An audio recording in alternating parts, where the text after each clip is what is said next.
Looking back on the week that was and forward to the week ahead. It's the Fantasy Football Hustle. Here are your hosts, Brian Drake and Dwayne McFarland.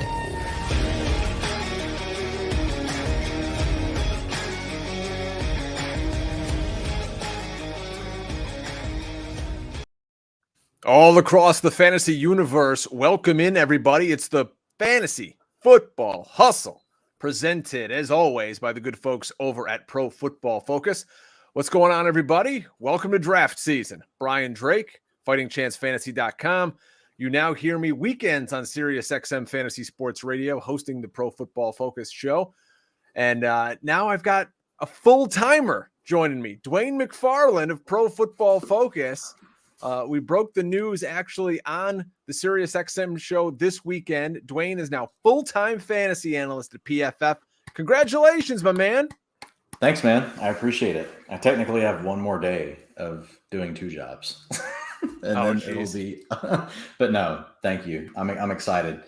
It's one of those deals where, I took a sabbatical like 3 years ago. I come from like the corporate world. A lot of you know, like I work in healthcare and I have a great job. I love my company. They've been awesome to me.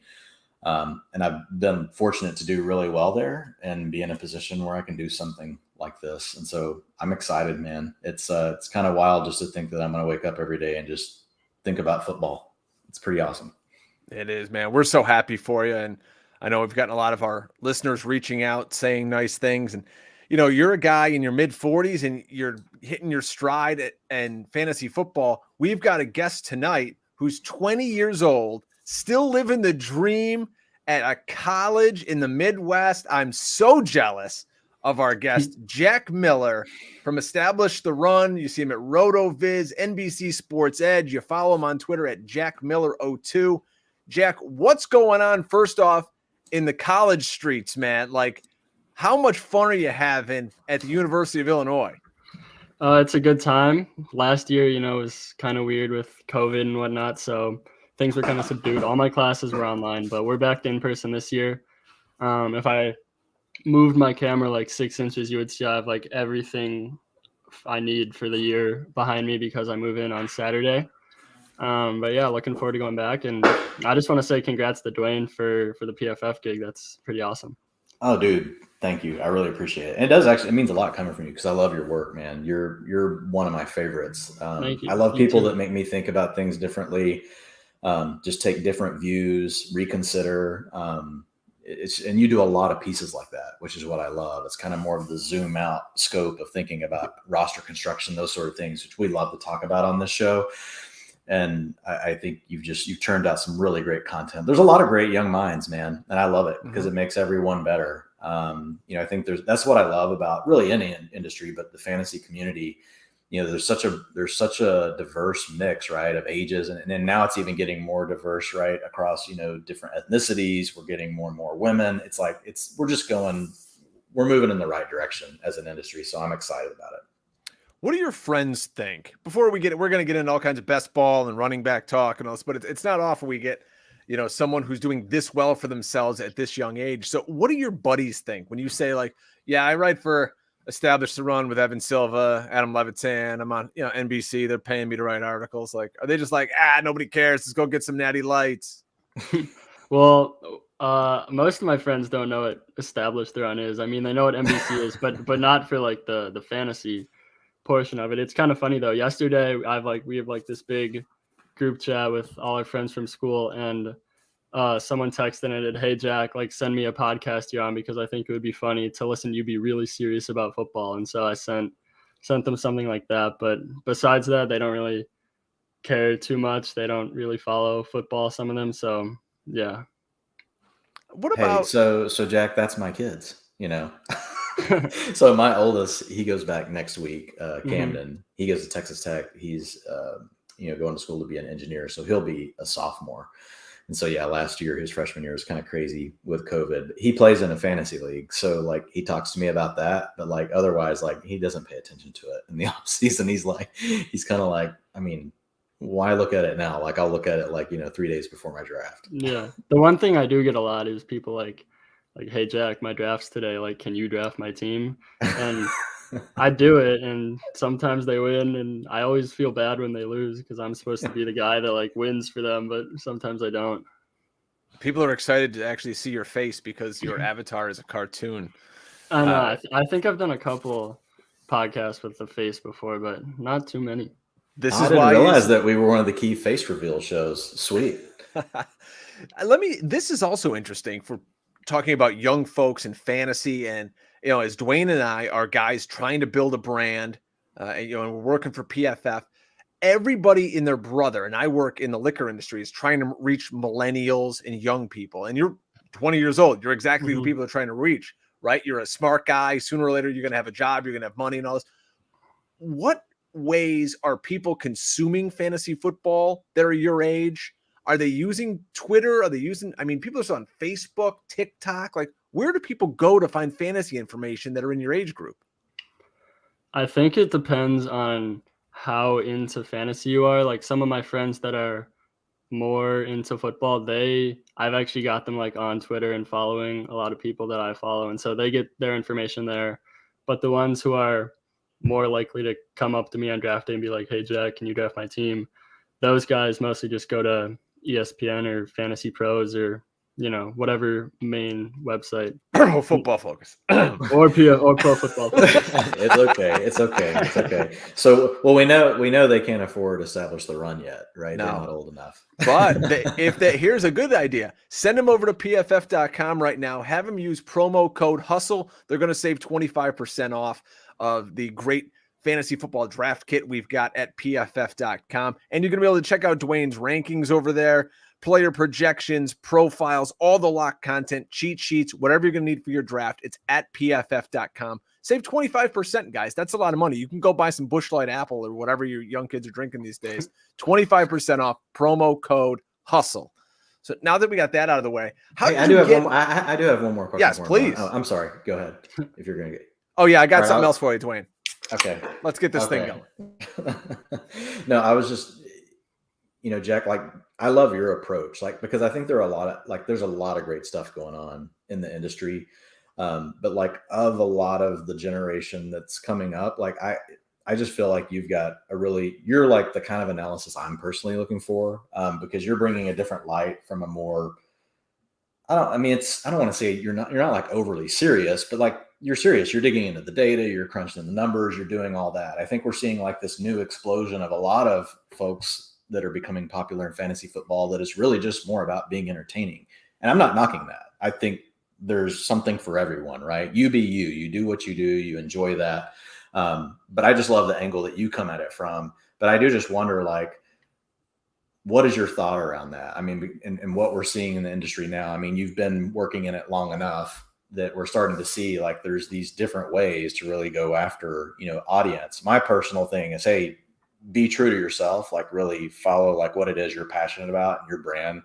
You got to work at it, but you'll find the followers, right, that really care about your work. And honestly, I try not to worry too much about followers. I try to just worry about really doing things well. And then I do think about trying to differentiate, the things I work on from what other people are doing.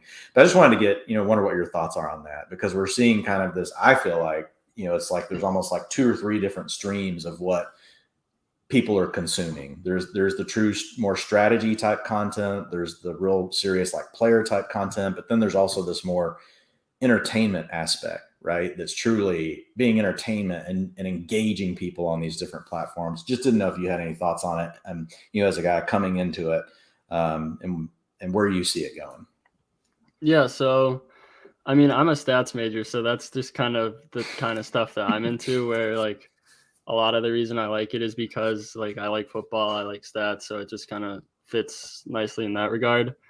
But I think there obviously is a place for entertainment too. And I think as the industry continues to grow, there's a lot of people that don't really like take it that serious. Like I said, like most of my friends don't really follow football, but everyone plays fantasy football now. And so I think that more entertainment type of stuff might be more conducive to like a wider audience, whereas the people writing like best ball evergreen articles in June, maybe not so much. I know a guy that does that. And then there's like an overlap too, like someone like Peter Overzet, who's incredibly sharp. Oh yeah, he's great at both. And just like the funniest guy in the industry. And yeah, so I think there's room for a lot of different.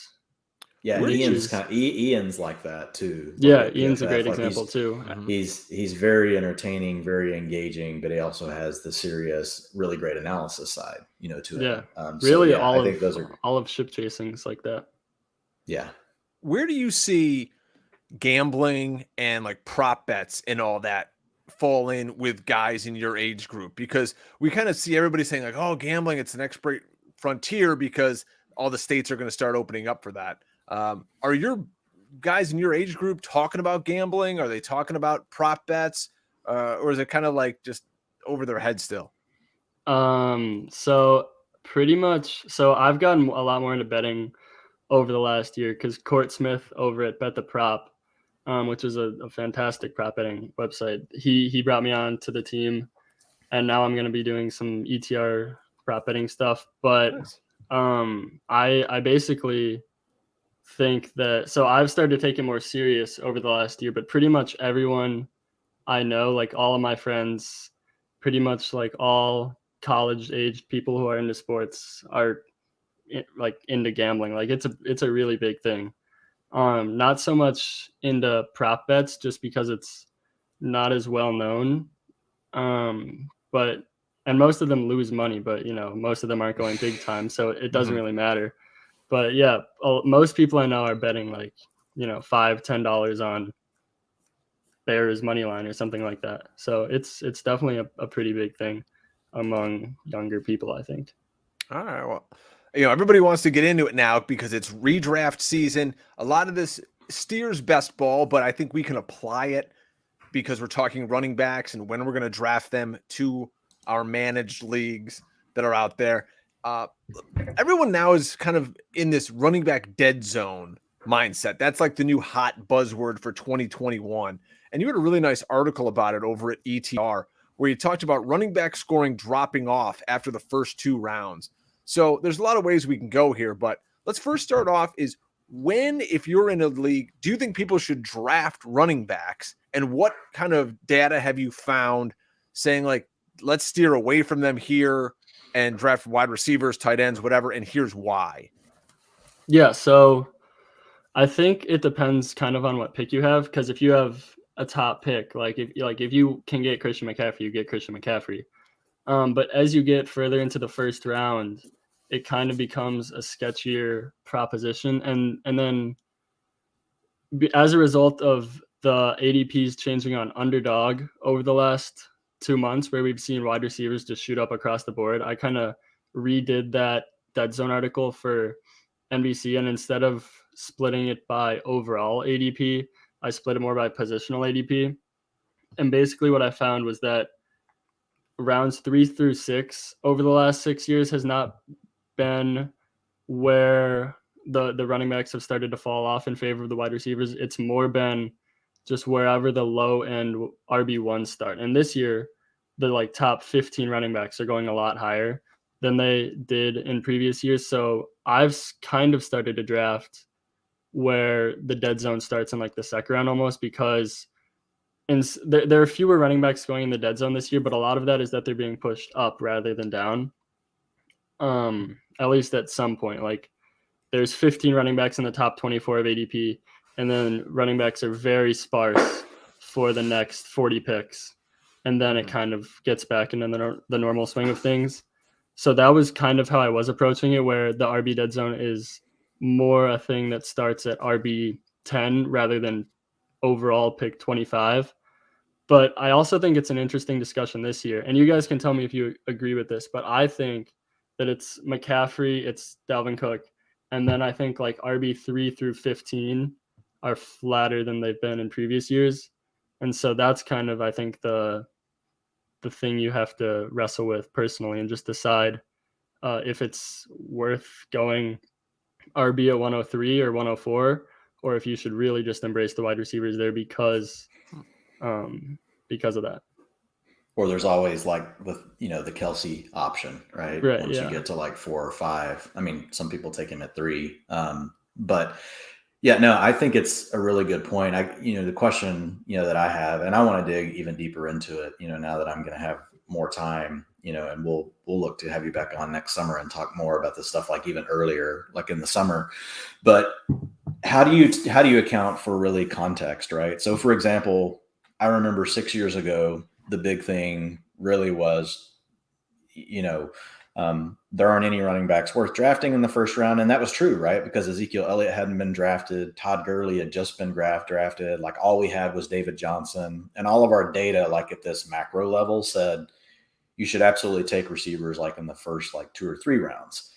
But that was also like Julio Jones was still in his prime. Antonio Brown was still in his prime. AJ Green was still in his prime. And then I remember the years before that, where I was actually building like zero RB, like before zero RB was kind of really like a big thing. But it's because I was getting Julio Jones in the 3rd round, Demaryius Thomas in the 4th round. So the way I look at it is I love these articles, and they always, like I said earlier, what I love about your articles is it challenges me and makes me really think about it.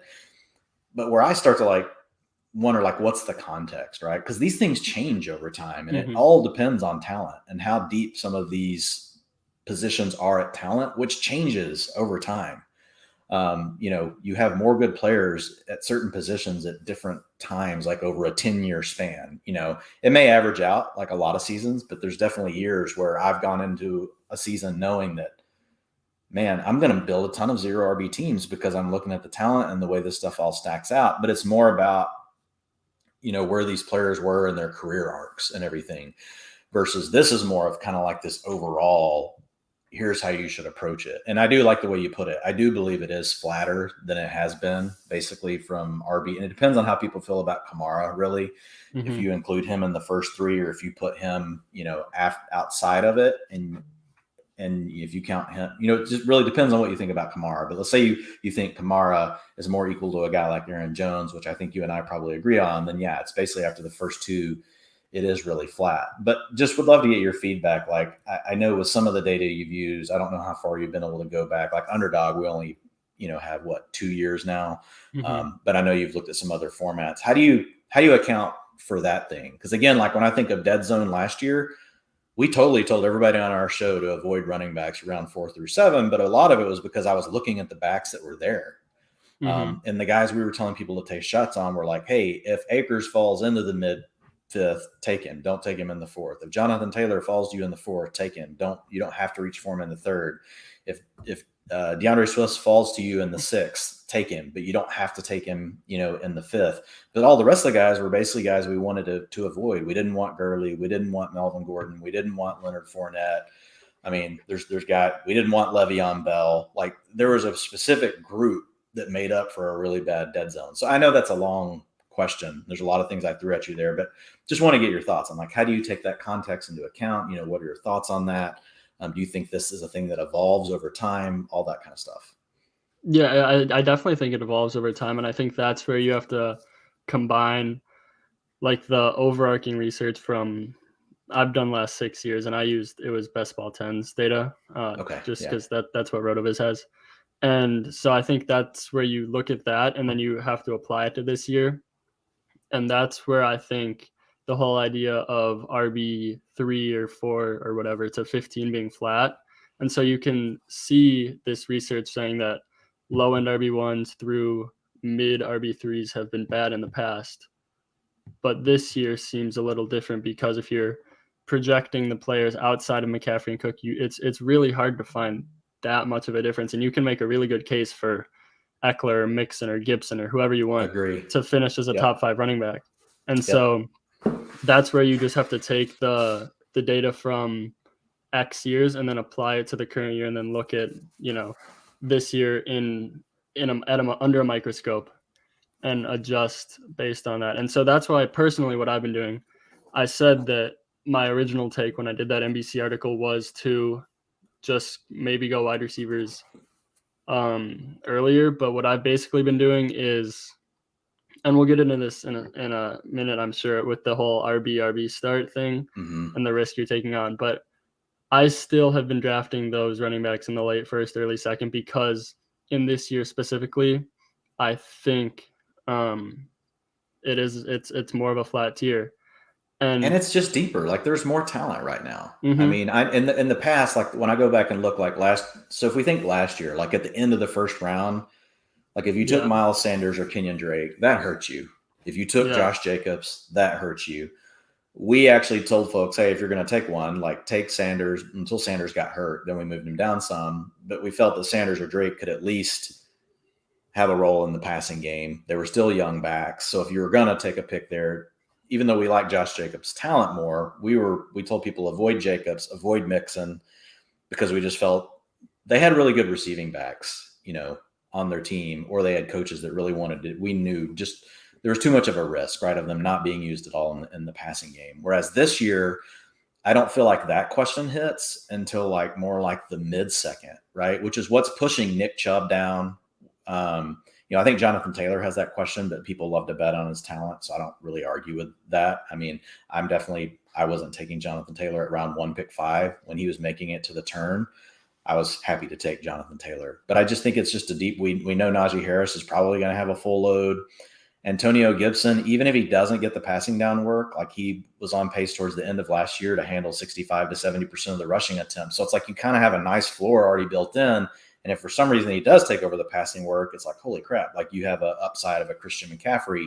So it's like, how much are you really giving up versus a receiver, right? And outside of injury, right? Injury risk is obviously always higher for the running back. So I like to hear you say that, because I do think that, obviously context matters, Jack. So it's kind of like, the thing that I'm always most interested in. But so what do you are more open to taking, the two backs. Let's talk about your two back start, and the research you did there. And then if you want to hit on a few guys that you're just really avoiding in the dead zone that you don't like, but maybe some players this year, if we think about the context, you're like, these guys are probably okay, and here's why. Let people just kind of understand your thought process. Yeah, so for dead zone guys I'm avoiding, we talked about this before the show, so but I'm going to bring it up again. One of them I'm avoiding is Mike Davis, who we were talking about it because Dwayne just drafted him in the Draft Sharks Invitational, and it's gotten to the point where his ADP is falling like a ton. It was just if the price is right, like I can't blame you at all. But his ADP for me, especially on some of these websites, again, underdog, he's going in like the 7th round sometimes now, but on a lot of sites he's still a 5th round pick, and it's hard for me to get behind a guy who's going into his 6th or 7th year. He's been a career backup. He wasn't even that efficient last year with Carolina. Obviously, it wasn't a great situation, but he started out, had a few great games, and then really kind of fell off down the stretch. And to me, he's kind of like the poster child for projection error, where you can just project him for all these touches because we don't know who else is going to get touches in the Atlanta backfield. But he's the type of guy who he's not an elite talent, and there might be more ambiguity there than we think. And he's never really done it over the course of his 6-year career.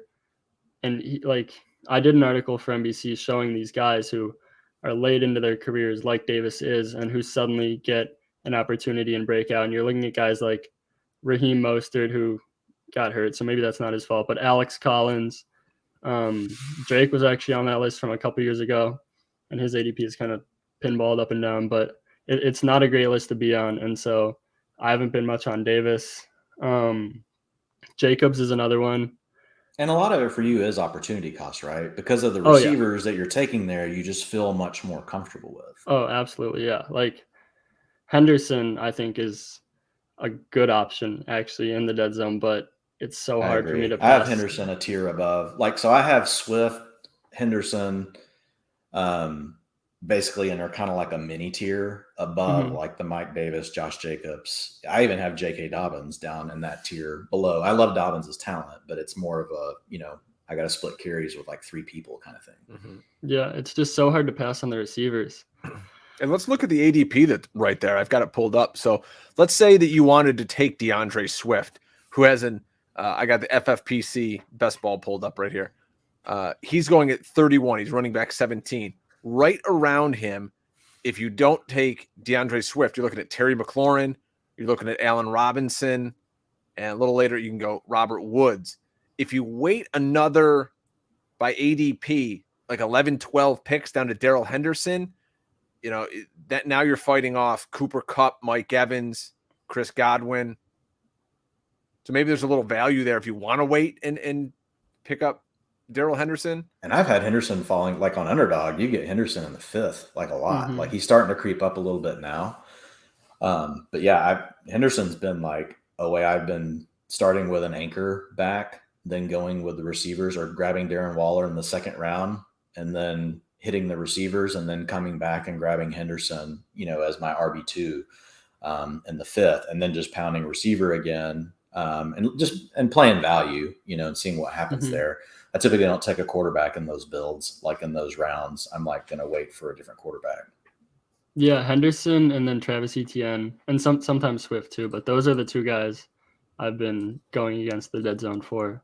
So talk a little bit about Etienne and here's why. Like, and look, there's always the analytics and data versus film, and obviously we know like there's really like they're chocolate and peanut butter. There's a spot where they can come together and be really great, because all of it does eventually tie together somewhere. But like 2 people I really love in the film industry, like Matt Waldman, especially around running backs, and Jay Moyer. Like they're both, they're completely out on Travis Etienne. Now I own some shares because I want exposure and like the price isn't crazy. And I agree with like the theory of, well, it's they've got 1st round draft capital. You could think of him as being like this year's DeAndre Swift, really, right? It's going similar range, could have a similar type role. So talk a little bit about him and what in your model has you targeting him as a player that you don't really think is someone to avoid in the dead zone. Yeah, so like you said, I mean, the analytics on ETN are good.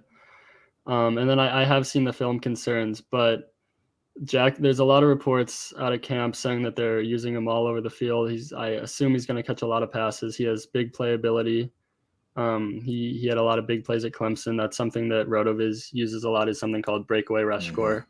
Yeah. And big play capability, pass catch out of the backfield. And then another thing I like about him is just, and this is something I think a lot of people don't like about him, but there's so much uncertainty about pretty much everything with him.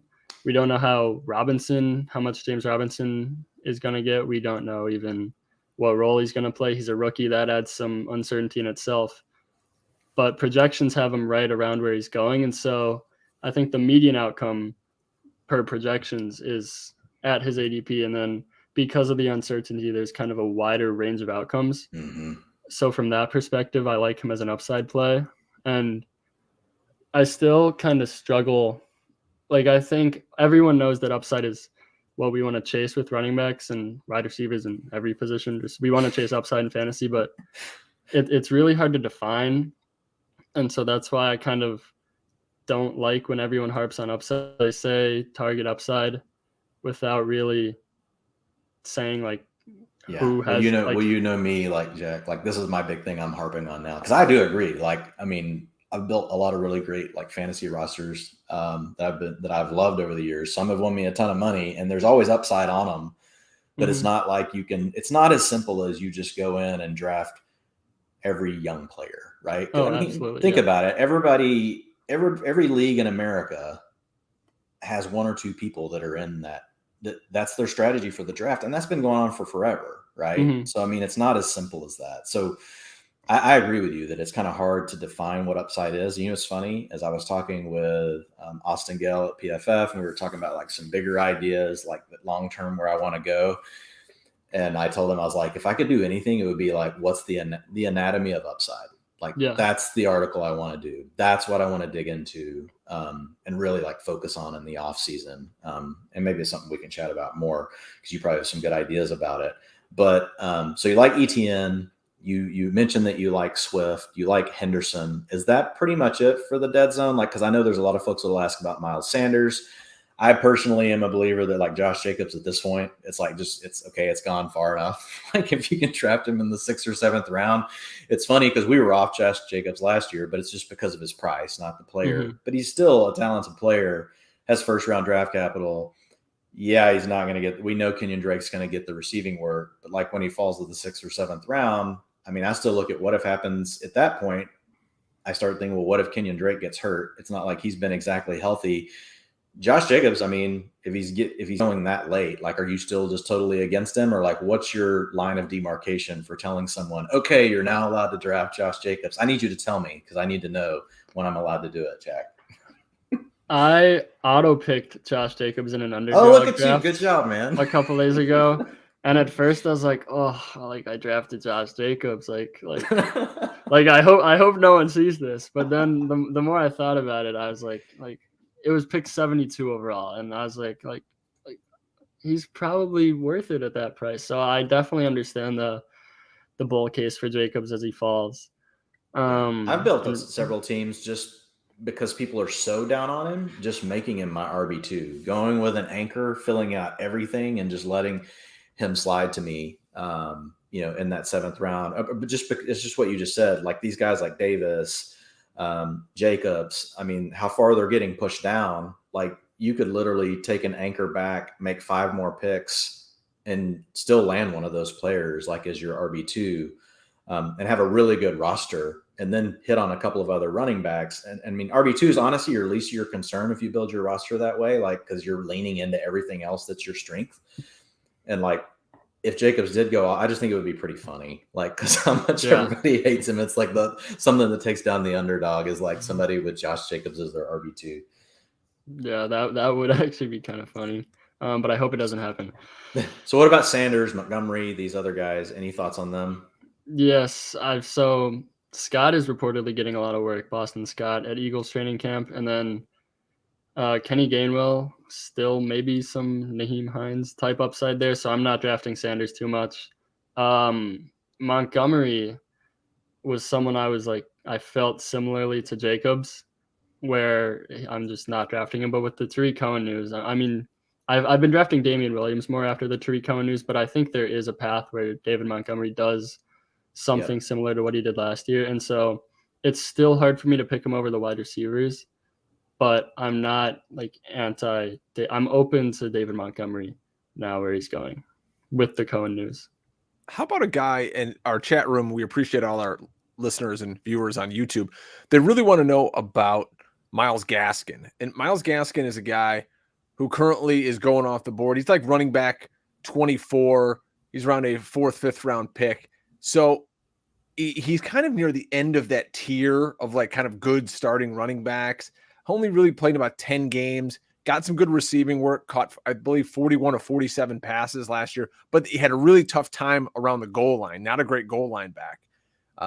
And now they brought in, some help to try to maybe rectify that. What's the kid's name? He eludes me, the guy from Malcolm Brown. Malcolm Brown, yeah, the guy from the Rams. So what do you think about a guy like Gaskin? Is he someone to shy away from, or maybe is he someone you want to go target in the 4th, 5th round after you get a couple of wide receivers, or just like, forget him? He's another guy where I prefer the wide receivers, and to be totally honest, I think I prefer a couple of running backs going after him too. So I'm not like super anti-Gaskin. I'm not fading Gaskin. But I think the goal line work is a concern because there have been some bits from beat reporters throughout the offseason that they're going to use Malcolm Brown a little in those high-value touch situations near the goal line. Brown caught some passes for the Rams last year too, so he could maybe even steal a little there. Yeah, Brown took all of the long down and distance work and about half of the work inside the 5, like from a snap perspective last year from the Rams. That's and like, it's not Malcolm Brown's like this great player or anything, but you know how coaches get. It's like they trust certain players in certain situations. And they don't really care what fantasy owners think, right? They don't care about upside all the time. They care about the quarterback not getting sacked, giving time to throw past the sticks on 3rd and 7, like that kind of stuff. And I do worry that Gaskin could lose a little bit of that work. Last year, he pretty much dominated, the 2-minute offense. He got a lot of the long down and distance offense, and he still saw plenty of work inside the 5. So he truly was like, if you're looking at the anatomy of a back, like he was getting all the work. He was getting plenty of 1st and 2nd down. He was getting all those other things. So it was easy to depend on him, even if the offense wasn't great. Like you had a decent floor no matter what. And then he showed just enough to give you some spike too. But I do worry that if he loses the long down and distance and say gets cut to like 30 or 40% of the work inside the 5, like that really hurts him unless the Dolphins offense takes a big step forward, which is possible, right? I mean, they've definitely added weapons. Now the weapons need to get healthy. And apparently Albert Wilson is, like a god. Yeah. So anyway. We talked about some running backs maybe to avoid near that dead zone. You did a really nice article that was, kind of, foretelling of what's going to happen here. And it was about running backs to target in late rounds and your number one running back on that list. And now, just to tell our folks here, you wrote this and it was published on May 31st, was Darrell Henderson. Probably because they only had two running backs really on the roster with NFL experience at that time in Henderson and Akers. And now, boom, all of a sudden, here's Darrell Henderson as the RB1 in this great offense. Let's talk about some of the other guys on that list and start things off with someone we've been kind of pushing here on the hustle, and that's Jamal Williams in Detroit. Yeah, I mean, I can't really take credit for Henderson because no one could have predicted Cam Akers tearing his ACL, but I guess that worked out nicely if you paid attention. And then Williams has been referred to as the A-back, which maybe got overhyped a little bit because if you read the comments more, that basically means Swift is going to be the pass catcher and then Williams is going to be the between the tackles guy. But at camp, Lions coaches have reportedly been impressed by Williams as a pass catcher. We'll see actually what if this becomes anything, but Swift is dealing with, I think, a groin injury right now. So Williams could become a little more relevant if we get bad news about Swift. But yeah, I like him as the guy who he has a week one role as the between the tackles guy, maybe the bigger back. And then if the reports about him being a better pass catcher than the Lions anticipated are true, then he could really be a nice secondary piece behind Swift. And then he has a lot of upside if Swift goes down. So that's kind of the archetype I'm targeting here, is just these guys who have some role, but then they have massive upside. And there's a lot of them. I mean, AJ Dillon, James Conner, Buffalo backs. Like there's a lot of these guys I like, in addition to Williams. And Jamal Williams going off the board is a 10th round pick right now. So someone in an offense with a very good offensive line, they're telling we want to run the ball because we paid the guy. So file that away, listeners out there. We're talking with Jack Miller. You read his great stuff over at Establish the Run at RotoViz, NBC Sports Edge. He's hanging out with us here on The Hustle, talking about running backs. So much great work in best ball. Really, when I hear people talk about best ball, it's all like, I got to load up on all these wide receivers. And in redraft, everyone wants to be so heavy in, getting their RBs in their home league. But zero RB has become a very popular kind of theory out there these days. And there's a modified zero RB. What's your stance on that in kind of like a home redraft league? You're in 12-team team with your buddies. Would you go zero RB? And do you have any kind of late round targets in that regard? Or do you like to say, you know what, I'm scooping value here because I know I'm going to be smart on the waiver wire and I can just beat these guys that way also?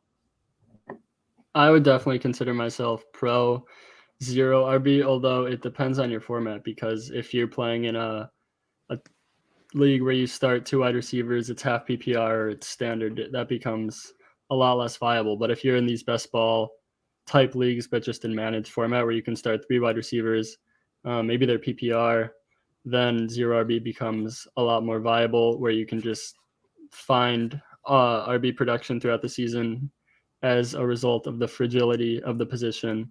And then a lot of the guys we've mentioned so far are some of my main targets. I like AJ Dillon now with Rodgers confirmed back. Michael Carter on the Jets is interesting. I actually did pretty much just like a hype article on Michael Carter and Elijah Moore last week for NBC. So I like both those guys. And then JJ Zacharyson had a really good article that I think kind of guides what you should be looking for with these zero RB guys. And this, I meant to mention this with ETN. What he did an article about how to identify breakout running backs last offseason. And basically he found that you want pass catching running backs in ambiguous backfields on good offenses. And so with someone like ETN, he should catch passes. It's ambiguous with Robinson there too.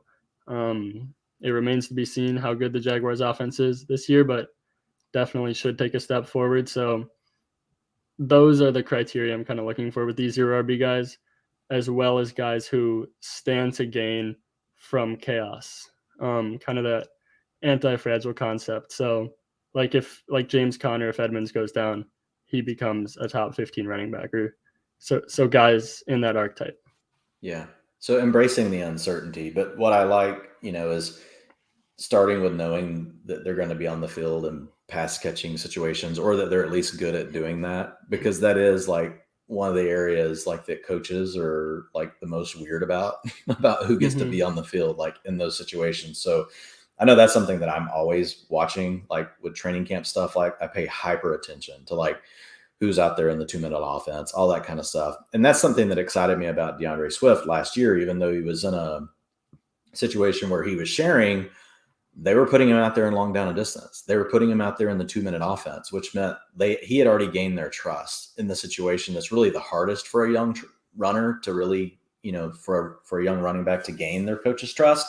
And he already had that. So like that was a major positive for me with Swift. So if that is the case with, Etienne, like that, I agree. That makes me even more excited, about him. I've read that they're moving him all over. I haven't been able to technically find like the kind of what I'm looking for, but that's where I'm hoping with the preseason games. And that you don't always, some coaches all handle preseason different. Like some of them, it's all smoke, right? You have no clue what they're doing. Others though, you can start to get a feel for how they, like I think it was a really good sign, for example, with Najee Harris. We all knew he was going to start the game, but he stayed on the field for all situations, whether he was in the block, on a long down and distance situation, whether they were trying to, run the ball between the tackles, or even, they kept him in a little longer than some of the other starters, so they could run, some of the 2-minute offense. Like he got to do everything. That's what I would look for with Etienne. Is he getting to do like the 2-minute offense? Is he getting some of the long down and distance work? And if he gets that, it's a lot easier to take over the first and second down work, right? I mean, that's the least risky moments on the field for a running back, unless they're going to fumble. So I like that idea of what you're talking through. And I have read that. That's a really good piece. If people haven't read it, I read that last year from JJ. It is a good article. So let's kind of put a bow on all this here. You also talk about winning the flex. Explain to people what you mean by that and how you go about doing it in a draft. Like, who are you targeting? How are you building your roster to win the flex?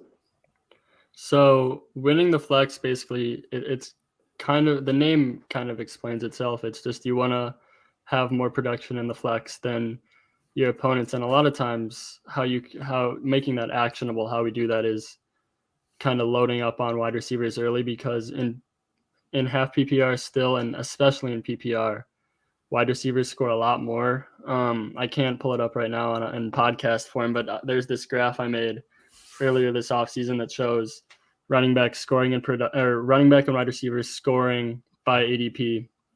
And it's kind of like a smooth chart where it shows the last 6 years, and you just see, based on a guy's ADP, how many points can you expect him to score? And it's based on PPR, and the rounds in which the difference is the greatest is that rounds 3 through 6 region, which has become more widely known as the dead zone.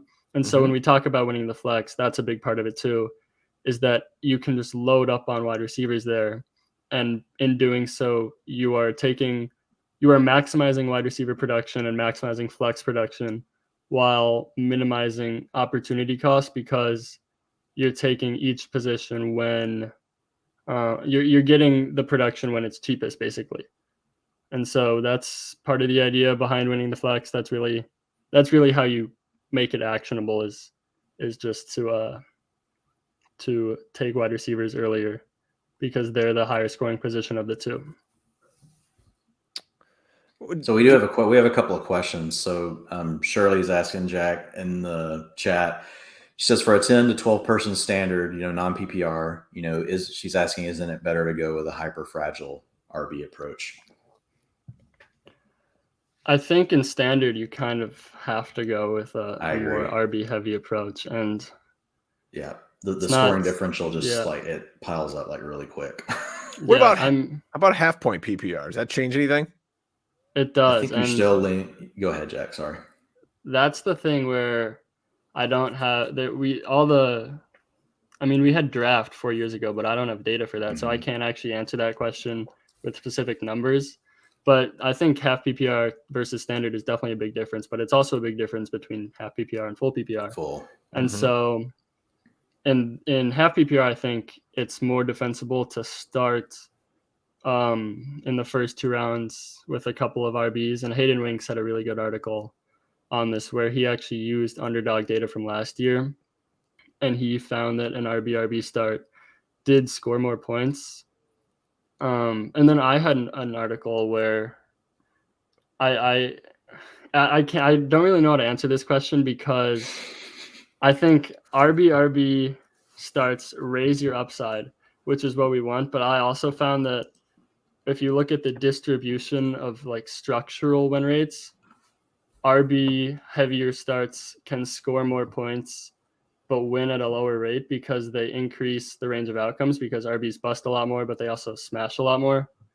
And so you have these super duper high scoring teams that score a ton of points without actually raising your win rate. But that's all based on PPR data. And half PPR, I think it becomes much more viable to go RB. And that's basically just a long-winded way of saying I think an RB heavier start is a lot more viable in half PPR, but I definitely would not overdo it because of the extreme bust rates at running back. So if you start with 2 RBs, I think then you just hammer wide receiver. I don't think you just keep hammering RBs and then think, oh, I can get wide receiver production later, because in the past, that's not really how it's worked out. Jack, have you done any research like into what increases a running back's bust rate?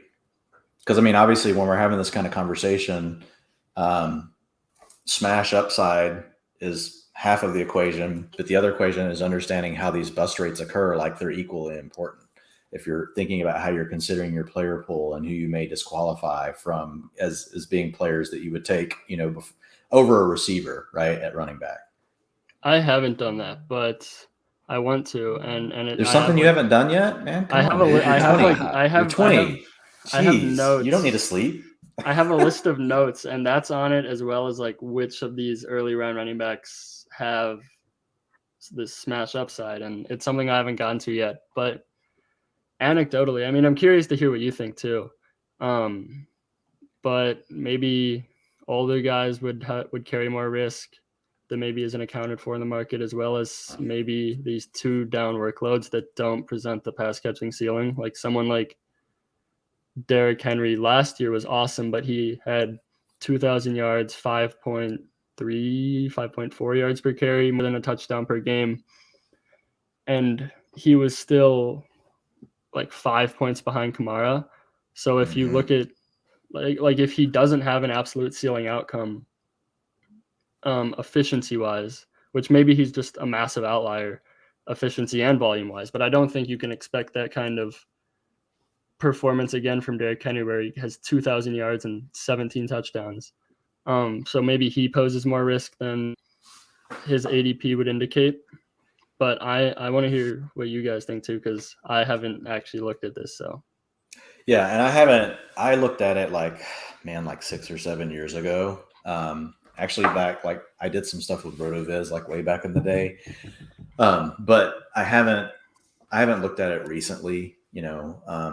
I know a lot of it comes down to volume. Some of it can come down to age. But it's not just age. Like when I look at somebody like Joe Mixon, and yeah, he's had some injury issues, but he hasn't really had to deal with like this huge workload. He's still a relatively, young back. Now, once backs reach a certain age, obviously we know they start to go down, but I don't think everything's created equal. But like where it happens for me is like, I think the interesting player is like Antonio Gibson, right? I think once you get to him, and I talked about him earlier, right? I think he's got a better floor than we think, and his upside really could be huge if he takes over a lot of that work from McKissick, because we know he can do that. That's what he did in college. And he showed us last year he can do the thing that we all questioned, which is could he handle a heavy workload, right? And work between the tackles and do those things, which I don't think any of us could have anticipated. And this is where you're saying, hey, embracing the unknown. Gibson was a great example of that last year. As being a guy that now you could project for 250 carries this year and everybody feels fine about it. But the question is like, will he get the passing down work? And so like, you're literally at that cliff of, okay, I could take him, but also I could be facing Calvin Ridley, potentially slides there sometimes. I could be facing DeAndre Hopkins, which some people may want to fade him a little more if they're worried about age, but I still think Hopkins is easily a year away from that with what we've seen with receivers. Again, this is PPR format. I think you could talk about DK Metcalf, right? I think there's a lot of guys that are sitting right there in that range that you've got to – that's like where it starts to become a question for me, right? And then you have Najee Harris, then you have Clyde Edwards-Helaire. I would say you could even mix in, obviously, Nick Chubb and Jonathan Taylor. Anybody that, doesn't have the full workload, and to your point, has to really depend on efficiency. To me, with like Nick Chubb, you're potentially getting, a back that could do something similar to what Derrick Henry did. The problem is we just know he'll never get 70% of the attempts because Kareem Hunt's good enough, to block some portion of that. Like if Kareem Hunt goes down, like Nick Chubb could be RB1 overall, but I don't like betting on injury to another player like in my second round of my draft. So those are the players where I think it starts to become a question for me in the second round. It's Antonio Gibson, Clyde Edwards-Helaire, which I love getting Edwards-Helaire more like in the third when I can go back, get a really like a great receiver I want, and then come back with Edwards-Helaire. Like I feel better about that than like jamming him in the second. But I also understand why people do.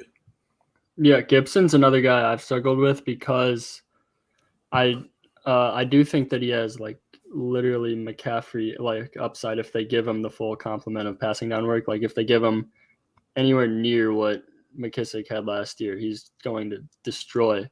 But I'm just not 100% sure we'll be there. But I think that because that upside is just so ridiculous, I think he's a solid pick in the second. And then talking about the full workload aspect, how do you feel about someone like Eckler, where he had 2 out of the Chargers' 10 RB goal line carries last year, and then the reports indicate that it's going to be Kelly or Roundtree down there again? Because I like Eckler a lot because he had 8 targets a game last year with Herbert, but the goal line, I worry the goal line carries might keep him from like a top 3 ceiling. Yeah, the goal line stuff does worry me, but again, like he checks off the biggest box for me, which is he's what we just talked about with JJ, like an awesome pass catcher, right? Yeah.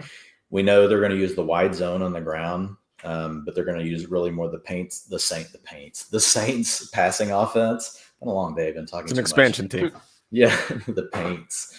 We'll have to use that somewhere, Drake. So, but they're going to use the passing game really from the Saints. And so I think there's going to be plenty of work in the passing game. I've got him for about 40% of the workload, and I've got him getting like 30 to 40% of the work inside the 5. You're going to have to depend more on explosive plays from him. But the way I look at it is you kind of have to do the same thing with Kamara. Kamara just has these crazy efficiency hits, right, as far as his rushing touchdowns go. But there's plenty of times when Kamara doesn't get to be on the field, right, inside the 5. So really you're making a bet, in my opinion, if you're taking Eckler at the end of the first round, or you take him in the early second round, you're using his PPR as floor, and you're really betting on the big plays is what I think you're betting on. And you're betting on an efficient offense that should be more balanced, a little bit less from a passing attack. But I think it's going to be a potentially more explosive attack because there's going to be, I think they'll use a lot more play action. I think they'll use a lot more motion, a lot more shifts, all kinds of sort of little things to create mismatches for their players, which they didn't necessarily do a lot of last year. So I think there's all sorts of ways for him to improve, but I think that's the biggest risk is just what he's going to get, inside the 5. But I do like the fact that he's still a very explosive player. But that's why his touchdowns per attempt, like over his career, are so low, is because he just, to really get that number up, you have to be the person, or the player getting the carries inside the 5. I'm the same way where I'm willing to overlook the goal line concerns with Eckler just because he's going to catch so many passes. I'm not going to take him over Tyreek Hill, right? I'm not going to take him over Stephon Diggs. I'm not going to take him over Devontae Adams. But in some drafts, those guys all go. And if I'm sitting at 12, I'm fine with taking Austin Eckler. I've even drafted Eckler like up in like the top 5 picks a few times just because I wanted to make some different builds with him. Because I do think he has a nice range of outcomes, and I wanted to have some teams where I do get to pair him with a DK Metcalf, right? And then, come back around the corner and grab, an AJ Brown, a Terry McLaurin, a CD Lamb, that kind of thing. Yeah, I like Eckler a lot too. I was just curious for your thoughts with his limitations as a goal line back. Yeah. We appreciate the time, Jack. I know you've got some extracurricular activities you're looking to get to this evening, but we told you we'd keep you in and out under an hour. And we want you guys all to go follow Jack Miller on Twitter at JackMiller02. Read his great work over at Establish the Run and various other places like RotoViz, NBC Sports Edge. You can catch Dwayne, of course, at PFF.com and listen to me this weekend on the Kings Classic Draft at the Pro Football Hall of Fame in Canton. I'll be there on SiriusXM Fantasy Sports Radio.